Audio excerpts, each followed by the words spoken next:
Kamit, and here's another video about how to become a cabin crew. Nako, ang nire-request ng marami ay makeup tutorial. I'll be honest, hindi po ako magaling mag-makeup.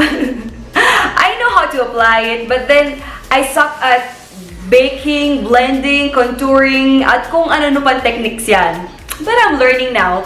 Pero dahil hindi ko muna maibibigay yun sa inyo, bibigyan ko lang kayo ng tips about the proper OOTD sa interview.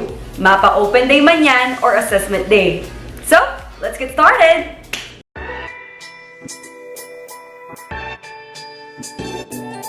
Madalas sa mga job interviews, ang hinahanap ng interviewer ay yung substance na sinasabi ng applicant or yung intelligence niya. Pero ibang-iba ang interview sa mga cabin crew applicants dahil ang unang kikilatisin sa inyo ay ang physical appearance. The moment you enter the room at lumakad sa harapan ng mga interviewers, pinupuntusan ka na. As the saying goes, first impression lasts. You never get a second chance to make another first impression. Hindi ka makakapunta sa second stage na recruitment kung hindi ka pasado sa appearance. But don't worry, they're not looking for supermodels nor beauty queens. Basta tandaan nyo lang ang dalawang P's. You have to look presentable and professional. And how are you going to obtain this? Ano ba ang kailangang isuot? Para sa akin, be on the safe side. Doon tayo sa basic. So, wear a classic business attire.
Please avoid the following: clothes that show too much skin, like short skirts, or blouses that show cleavage, super high-heeled shoes, stilettos, or wedges. I love bright colors, but those are unacceptable for the interview day. Oversized accessories. Please do not wear stockings. Majority sa mga airlines na nagre-recruit sa ating bansa, mas prefer nila na walang stockings na suot kasi gusto nilang makita kung meron ka bang discoloration, birthmark, or peklat sa legs mo.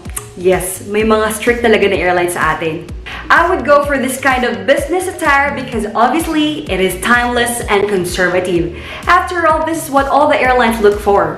And it is not about the brand, the colors, or the design of your clothes, but it is how you carry the clothes. Sabi nga nila, nasa nagdadala yan. At pag nasa assessment or open day na kayo, huwag niyong isipin na, naku, I need to stand out from this crowd. Hindi po.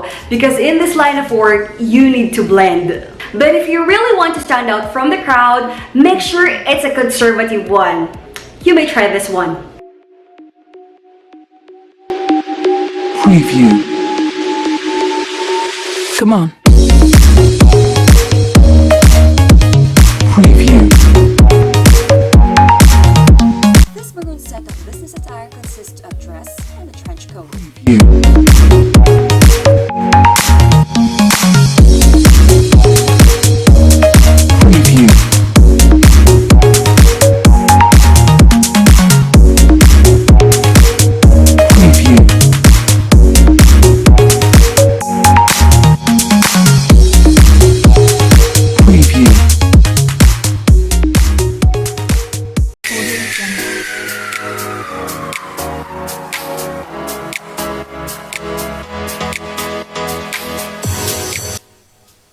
You may also wear a black dress and match it with a white blazer.